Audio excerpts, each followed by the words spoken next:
Hello बच्चों, कैसे हैं आप लोग। उम्मीद करता हूँ अच्छे होंगे। जैसा कि हमारा चैप्टर चल रहा था अल्टरनेटिंग करंट, आज उसका 12वां लेक्चर है। मैंने आपको सीरीज एलसीआर सर्किट पढ़ाया था, उसमें 2 केसेस बताए थे, तीसरा केसेस भी बताया था, बट बोला था तीसरे केस को हम एक अलग सी वीडियो में डिस्क्राइब करेंगे, जिसको हम लोग रिजोनेंस कंडीशन बोलते हैं। आज हम उसी को डिस्कस करेंगे। देखिए, रिजोनेंस इन एलसीआर सर्किट देखना, आज कॉन्सेप्चुअल लेक्चर रहेगा, application lecture next video.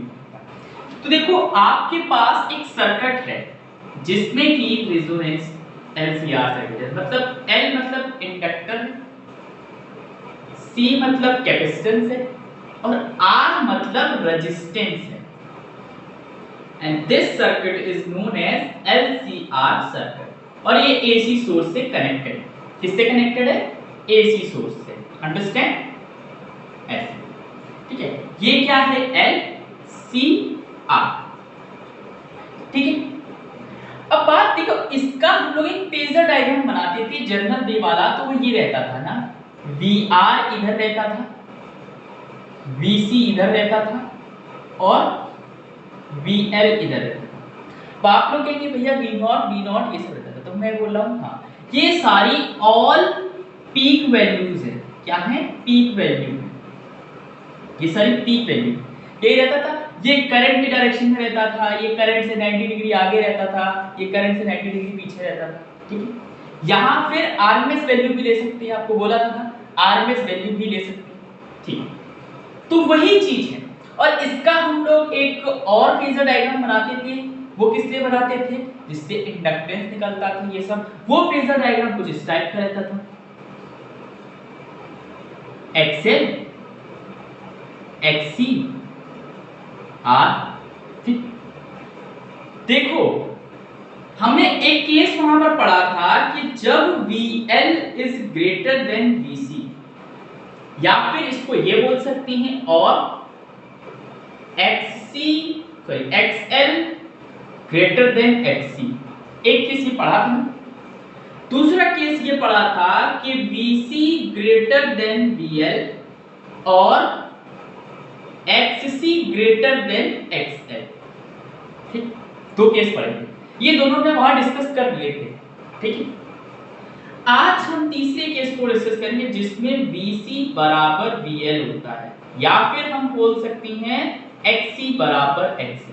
Most of the book में ये कंडीशन लिखी है, ठीक। और इसी कंडीशन को बोलते हैं रिजोनेंस कंडीशन। अभी पूरा बताएंगे रिजोनेंस कंडीशन में क्या होता है क्या नहीं होता है। इसको बोलते हैं रिजोनेंस कंडीशन, इसी को बोलते हैं रिजोनेंस। अच्छा, एक बात बताओ, VC VL जब बराबर हो जाएंगे तो आपका बचेगा तो सिर्फ ये, देखो ये बराबर होते हैं, ये दोनों कट जाएंगे। क्यों? क्योंकि वैल्यू वाइज सेम है, डायरेक्शन वाइज तो नहीं है। मैग्नीट्यूड सेम है पर डायरेक्शन नहीं है, तो वेक्टर हम जोड़ते थे तो कटेंगे ना। तो ये दोनों तो ऐसे कैंसिल आउट हो जाएंगे, ठीक। तो जब ये दोनों कैंसिल आउट हो जाएंगे तो हमारा बचेगा क्या यहाँ पर? आपको पता है यहाँ पर ये बचेगा VR ऐसे डायरेक्शन में, ठीक। VR इसी की डायरेक्शन में, I करंट की डायरेक्शन में। बात आती इधर, जब VL VC बराबर है या XC XL बराबर है, तो ये दोनों भी कट जाएंगे। तो ये क्या बचा? सिर्फ रेजिस्टेंस R। और आपको पता है इन तीनों का सम करते हैं, रिजल्टेंट निकलता है वोल्टेज पोटेंशियल V0 निकलता था, V0 निकलता था। तो इसका मतलब V0 बराबर VR हो सकता है। और हम लोग जब इसका रिजल्टेंट करते थे तो इंपेडेंस आता था। अरे करके देखो ना, अगर ये पढ़ा है, सपोज ये पढ़ा है, तो हम लोग लेते थे Z निकलता था, कहते थे फाई एंगल आगे, अरे ऐसा कुछ लेते थे, कुछ याद आ रहा? हम लोग लेते थे कि सपोज ये है XL माइनस XC लेते थे, R ये लेते थे Z, ये Z जाता था फाई एंगल, ठीक है। तो रिजल्टेंट तो Z ही आता था ना, या फिर नीचे एक केस लेते थे, तो दोनों केस में रिजल्टेंट Z आता है, तो इसमें भी रिजल्टेंट Z आएगा। इसका मतलब मैं बोल सकता हूं कि इंपीडेंस, इधर लिख दे रहा हूं, impedance is equal to R। ये बोल सकते हैं कि नहीं बोल सकते हैं? बताइए, बोल सकते हैं नहीं बोल सकते हैं? इतना बोल सकते हैं ना? समझ में आया क्या? देख लो ढंग से, इतना बोल सकते हैं ना? हाँ बोल सकती हैं। तो एक बात बताओ, मैं एक चीज पूछना चाहता हूँ, जेड की वैल्यू क्या होती है आपको पता है? मैं इधर लिख रहा हूँ, इधर आप सभी को पता है z इज इक्वल टू होता है r का square plus xl minus xc। हमने डिफरेंस ले लिया है, क्यों? क्योंकि हमको नहीं पता ना इधर कौन क्या बड़ा छोटा है, बट यहाँ पे तो सभी बराबर है, तो किसी को भी आगे रख लो पीछे रख लो, बात तो एक ही है, कट के तो जीरो ही आएगा। तो यहां से देखो z बराबर r आ रहा है, और क्या ये जीरो हो गया, और ये under root R square R, तो z बराबर r तो ऐसे आ रहा है। बात क्या है? अच्छा एक बात बताओ, क्या ये इंपेडेंस की मिनिमम वैल्यू है? यहां पर जो इंपेडेंस आ रहा मिनिमम वैल्यू है क्या? सोचो, देखो आपको बता दूं, आपका XL और XC, XL होता है ओमेगा और XC होता है 1 बाय ओमेगा C। ये दोनों ओमेगा पे डिपेंड कर रहे हैं, तो ये तो कांस्टेंट नहीं है, ओमेगा चेंज होगा कि नहीं, बट रेजिस्टेंस कांस्टेंट क्वांटिटी होती है पूरे सर्किट में। अरे मैंने ले लिया 3 ओम, तो 3 ओम तो है।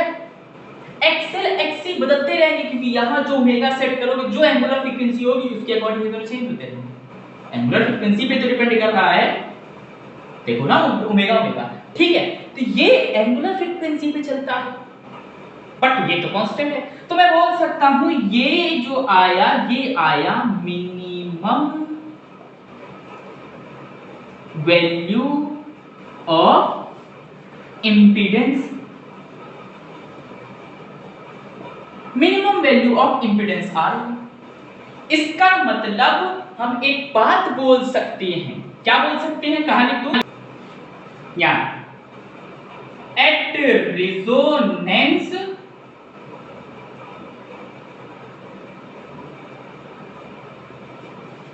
द impedance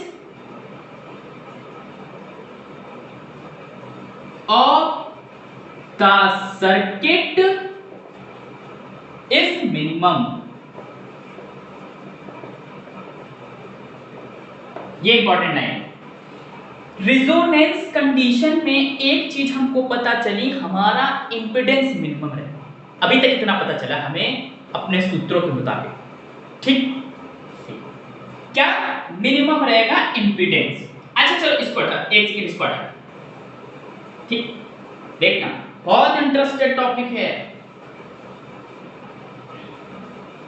ठीक? मैंने बोला कि मान लेते हैं इसमें करंट दौड़ रहा है I is equal to I naught sine omega T, ठीक? तो एक बात बताओ, I नॉट निकालना है हमको, तो I नॉट कैसे निकलता था? V naught is equal to I naught Z होता था, तो I नॉट बराबर क्या हो जाएगा? V नॉट बाय Z हो जाएगा। Z यहां पर मिनिमम है, Z मिनिमम है, तो I नॉट मैक्सिमम आएगा ना, तो I नॉट अपना मैक्सिमम आता है। एक और बात पता चली कि रेजोनेंस कंडीशन में इंपेडेंस मिनिमम होता है, I नॉट मैक्सिमम हो जाता है तुरंत, सबसे पीक पॉइंट पर I नॉट पहुंच जाता है। कितनी इंटरेस्टेड बात।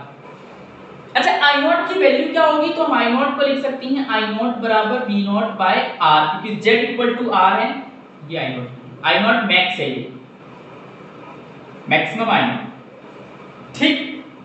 अच्छा I नॉट बराबर V नॉट बाई R आ रहा है, इंपीडेंस मिनिमम हो रहा है, करंट मैक्सिमम हो रहा है, यहां पर कोई और की बात नहीं हो रही है, तो क्या मैं बोल सकता हूं ये प्योर रेजिस्टिव सर्किट है? क्योंकि VL और VC तो कट गए। हाँ, एक और बात समझ में आई कि मतलब रेजोनेंस कंडीशन प्योर रेजिस्टिव होती। क्या लिख दूं? प्योरली रेजिस्टिव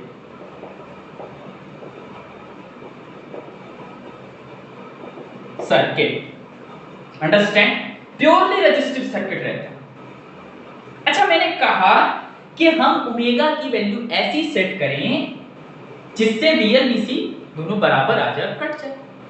तो वही देखते ओमेगा की वैल्यू क्या सेट करेंगे, क्या एंगुलर फ्रीक्वेंसी रहेगी, क्या फ्रीक्वेंसी रहेगी, जिस कंडीशन पर ये हमारी वैल्यूज दोनों सेम हो जाए तो हमारा इंपेडेंस मिनिमम हो जाएगा, और इंपेडेंस मिनिमम होगा तो करंट मैक्सिमम हो जाएगा। और करंट जिस टाइम मैक्सिमम हुआ, इंपेडेंस मिनिमम हुआ, उस कंडीशन को हम रेजोनेंस कंडीशन बोलेंगे। कितनी चमकदार बात है। आपका एक बल्ब जल रहा है, अचानक से वो एकदम ब्राइट हो गया बहुत तेजी, इसका मतलब उसमें करंट मैक्सिमम हो गया, इंपेडेंस जीरो हो चुका है, सॉरी इंपेडेंस मिनिमम हो चुका है, ये आपका रेजोनेंस कंडीशन बन चुकी है। अंडरस्टैंड? हटाते हैं, हटाते हैं।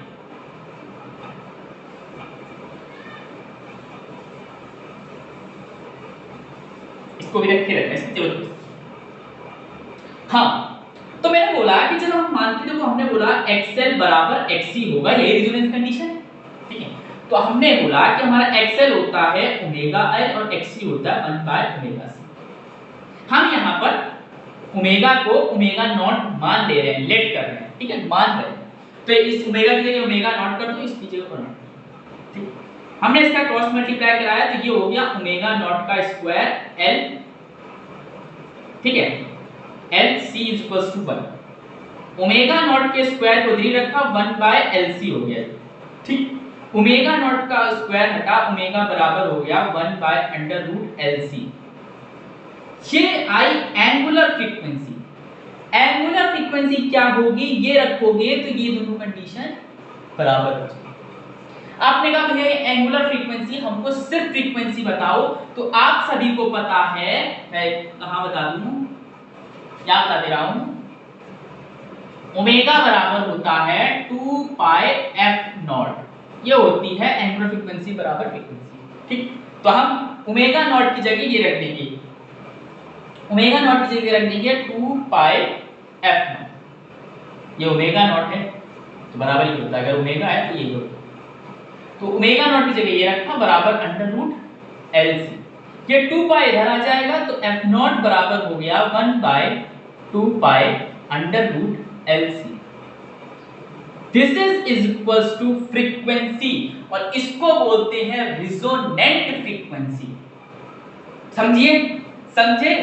ये फ्रीक्वेंसी सेट करोगे तो आपका ये दोनों बराबर होंगे, सिर्फ रेजोनेंस कंडीशन बचेगी, और उस कंडीशन में इंपेडेंस मिनिमम होता है, करंट मैक्सिमम होता है। अंडरस्टैंड? इसको क्या बोलते हैं? Resonant frequency.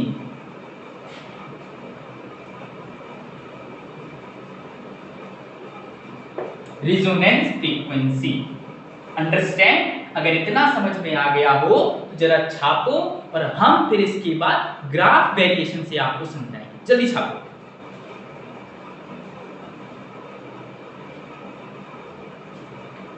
छाप लिया होगा, मुझे लगता है अब तक छाप लिया होगा। हटा हटा, चलो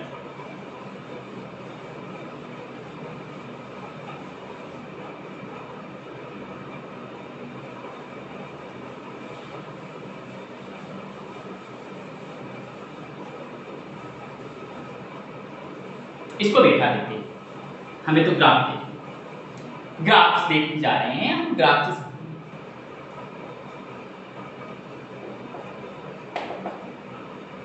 ग्राफ्स। पहले देखो, हमने बोला हमारा XL बराबर ओमेगा L होता है, XC बराबर 1 बाय ओमेगा C होता है, और R तो R है, ये तीन। इसको हम लिख सकते हैं 2 पाई FL, इसको हम ये लिख सकते हैं 2 पाई FC, ठीक। और ये तो R का, हमसे बोला इनका ग्राफ बनाएंगे। ठीक, ग्राफ फ्रीक्वेंसी के साथ, फ्रीक्वेंसी के साथ ग्राफ। अच्छा एक बात बताओ, सॉरी ये हो जाएगा, ओमेगा तो नीचे है ना, ओमेगा की जगह हो जाएगा 2 पाई FC, ठीक। अच्छा, फ्रीक्वेंसी का इसके साथ तो कोई संबंध नहीं है, बताओ, इसमें तो कांस्टेंट है। तो हमने बोला फ्रीक्वेंसी हमारी इसके साथ, रेजिस्टिव के साथ कांस्टेंट, तो ये जो रेजिस्टिव है कांस्टेंट फ्रीक्वेंसी चल रही है, अगर 2 है तो 2 ही चलेगी, घटे बढ़े हमें उससे मतलब ही नहीं, क्योंकि इससे वैरी नहीं कर रही, फ्रीक्वेंसी से मतलब नहीं। अच्छा, फ्रीक्वेंसी जब मिनिमम है, सपोज 2 है, 3 है, 4 है, कुछ भी है, छोटी बहुत, जब फ्रीक्वेंसी मिनिमम है तो एक्सएल इसके डायरेक्टली प्रोपोर्शनल है। जैसे जैसे फ्रीक्वेंसी बढ़ेगी वैसे वैसे एक्सएल बढ़ेगा। इसका मतलब इसका ग्राफ ये हो सकता है,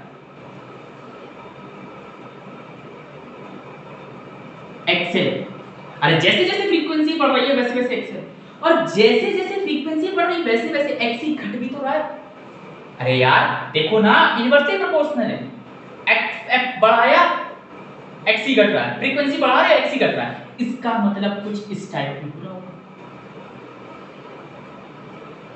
ये समय के साथ घट रहा है, ये क्या है, एक्सी। और ये एक पॉइंट पर जाके यहां मिले हैं, ये क्या है,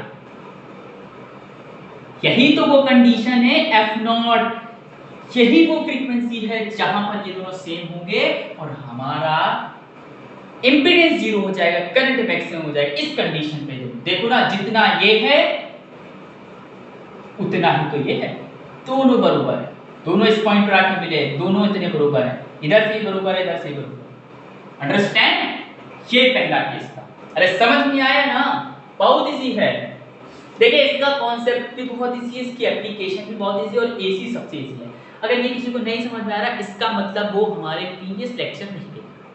प्रीवियस लेक्चर अगर आपको उसको समझना है तो सीरीज एलसीआर सर्किट का लेक्चर देख लें, जिसमें तीनों आते हैं, फिर उसके कुछ न्यूमेरिकल कराए थे वो देखें, देन इसमें आए। ज़्यादा बड़ा वीडियोस नहीं है, 20-20, 25-25 मिनट के कुछ हैं, जाके देखें, देन इसमें आए हैं बहुत अच्छे से। अच्छा दूसरा ग्राफ देखो, एक और ग्राफ है, एक ग्राफ है जेड वर्सेस फ्रीक्वेंसी। अच्छा जेड वर्सेस फ्रीक्वेंसी क्या है भैया, मतलब ये अपनी फ्रीक्वेंसी रहेगी, ये अपना जेड रहेगा, जेड। हमने बोला कि आप सभी को पता है z बराबर होता है √r² प्लस xc का स्क्वायर माइनस xl का whole square, xc minus xl का होल स्क्वायर, यही होता है। या xl माइनस xc कर लो या xc माइनस xl कर लो, कुछ भी कर लो। हमने बोला कि हम अगर इसको खोल दें, बोलना मतलब इस r² को तो r² रहेगा, इस xc की जगह रख दे 2πfl, xc की जगह रख दे 1/2, xc यही है ना, 1/2πfc माइनस, और xl की जगह रख दे 2πfl, 2πfl and then under square. अब समझो क्या, अगर मैंने बोला फ्रीक्वेंसी स्मॉल ले लेते हैं, अगर छोटी ले, देखो फ्रीक्वेंसी छोटी तो एक छोटा नंबर है, अरे सपोज 2 है, 2 का मल्टीप्लाई, बट फ्रीक्वेंसी यहां पर छोटी और किसी एक का सपोज इससे डिवाइड कर लो तुम 0.000000001 से, तो एक बड़ी नंबर आएगी, बड़ी माइनस छोटी होल स्क्वायर लगा, तो z तो आपका क्या आ रहा है, लार्ज। अरे भैया f छोटा रखा तो इधर तो छोटा था, ठीक है, इधर तो बड़ी वैल्यू है और बड़ी में से छोटी घटा देंगे तो एक जेन्युइन बात है, बड़ी वैल्यू तो आएगी। अरे भैया 10,000 करोड़ में से 1 रुपया हटा दो तो बड़ा वैल्यू है, वही चीज है। तो यहां पर z तो आपका लार्ज आएगा, कब, जब f स्मॉल। बात आती है अगर f लार्ज ले लिया तब आपका z क्या आएगा, f लार्ज बहुत बड़ा तो बहुत बड़ी वैल्यू, और बहुत छोटा मतलब बहुत बड़ा तो बहुत छोटी वैल्यू आएगी। अरे यही ना, अब इसका डिवाइड इससे करोगे तो बहुत छोटी वैल्यू नहीं आएगी, तो ये बहुत छोटी वैल्यू और ये बहुत बड़ी वैल्यू, बहुत छोटी माइनस बहुत बड़ी, माइनस में आंसर आएगा बट या तो होल स्क्वायर लगा, आंसर पॉजिटिव हो जाएगा, तब भी तो z बड़ा आ रहा, देन z लार्ज। अरे मैंने z को छोटा रखा तब भी बड़ा आया, z को बड़ा रखा तब भी बड़ा आ रहा है, तो मैं क्या कर दूं, इसका मतलब z हर बार बड़ा हो रहा है, बट एक कंडीशन पे z मिनिमम होगा, उस कंडीशन को बोलेंगे रेजोनेंस कंडीशन, जहां पर फ्रीक्वेंसी f नॉट आ जाएगी, ये फ्रीक्वेंसी जहां पर आने लगेगी वहां पर z मिनिमम हो जाएगा, करंट मैक्सिमम हो जाएगा, और उसी कंडीशन को तो बोलते हैं रेजोनेंस कंडीशन। देन कुछ इस टाइप का ग्राफ बनेगा हमारा, इस टाइप। और यहां पर मिनिमम होगा, ये है एफ नॉट, और इधर जेड क्या होगा, मिनिमम। जेड मिनिमम होगा बराबर किसके होगा, आर के, क्योंकि अभी बताया था Z is equals to R, वो मिनिमम इंपेडेंस था, यही चीज है। और यहां पर क्या होगा, मैक्सिमम। अंडरस्टैंड, दोनों ग्राफ समझ में आए? ग्राफ को एनालाइज करिए, जल्दी जल्दी लिखिए, जल्दी नोट करिए, छापिए, छाप लिया, वेरी गुड वेरी गुड। तीसरा ग्राफ,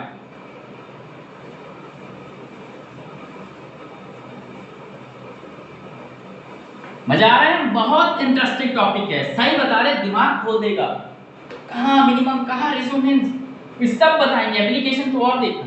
अब बात आती है आई नॉट एंड एफ की।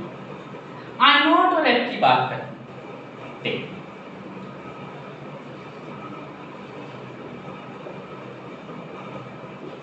आई नॉट फ्रीक्वेंसी पे ग्राफ, आप सभी को पता है I naught is equal to V naught by Z, ठीक, और आपको पता है आई नॉट बराबर, यहां पर जेड क्या होता है, मिनिमम और मैक्सिमम। यहां आई नॉट मैक्स आता है कब, वी नॉट बाय आर, ठीक, वी नॉट बाय आर। इसका मतलब जहां पर जेड मिनिमम था वहां पर आई नॉट मैक्सिमम था।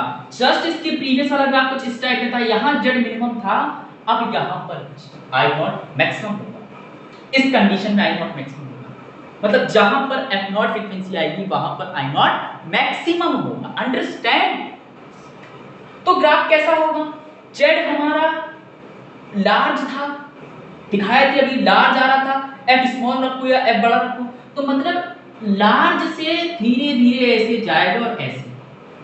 यहां पर जेड लार्ज है पर आई नॉट मिनिमम है, क्योंकि बड़ा छोटा है, ठीक, और छोटा तो बड़ी है, तो यहां पर तो आई नॉट छोटा है, बट इस कंडीशन में आई नॉट बड़ा है और इस कंडीशन को बोलेंगे एफ नॉट।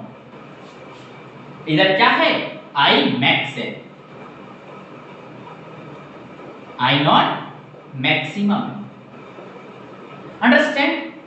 ये देखिए बहुत इंटरेस्टेड बात है कि आपका जहां पर जेड मिनिमम वहां आई नॉट मैक्सिमम, और जहां जेड मैक्सिमम वहां आई नॉट मिनिमम। तो हर जगह जेड मैक्सिमम चल रहा था, देखो मैक्सिमम मैक्सिमम मैक्सिमम, यहां मिनिमम आया,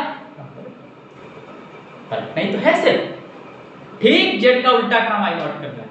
चलिए चलें आगे, आइए। अच्छा देखते हैं इसकी पावर, देखिए लास्ट पावर, पावर का भी ग्राफ देखिए।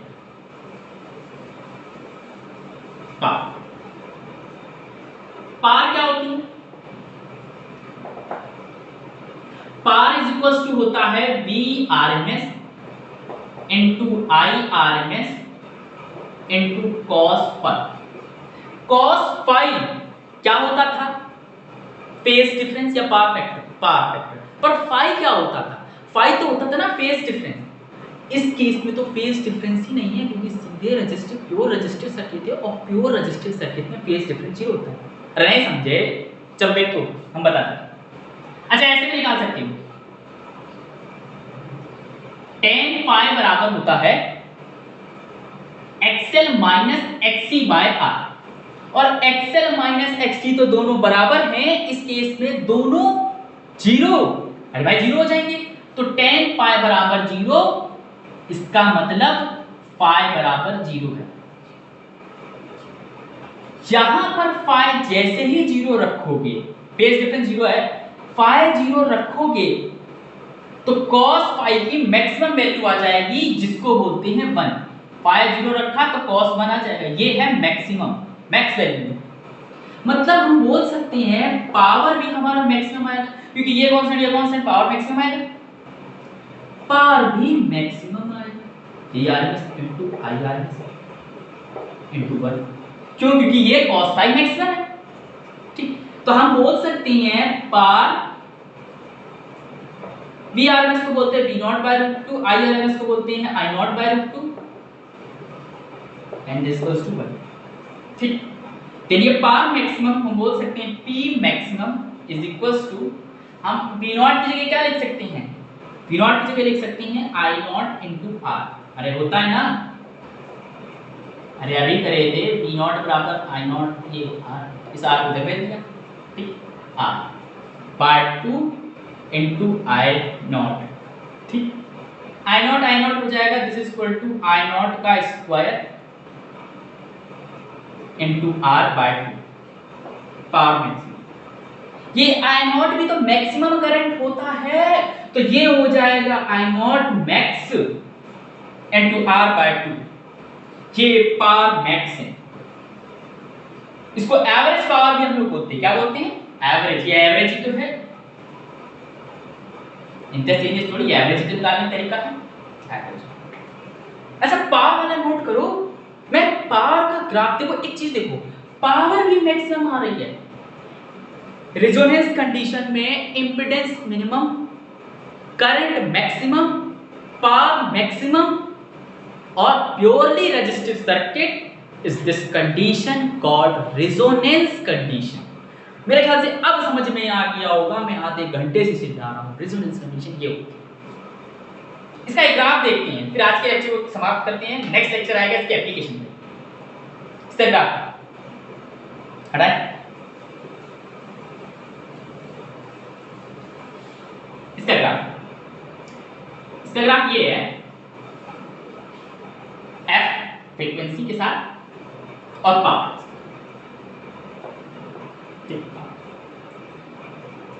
पावर एवरेज बोल देते हैं, पी एवरेज बोल देते हैं ना, कंफ्यूज हो जाओ, वैसे सब पता ही है, बोल दिया एवरेज होता है। अभी बोला करंट जैसा ही इसका ग्राफ रहेगा, क्यों? क्योंकि जहां इंपेडेंस मिनिमम था वहां करंट मैक्सिमम था, और जहां करंट मैक्सिमम है वहां पावर भी तो मैक्सिमम है, देखो ना डायरेक्टली प्रोपोर्शनल। तो जैसा करंट का ग्राफ था डिट्टो छाप दो। ये क्या है?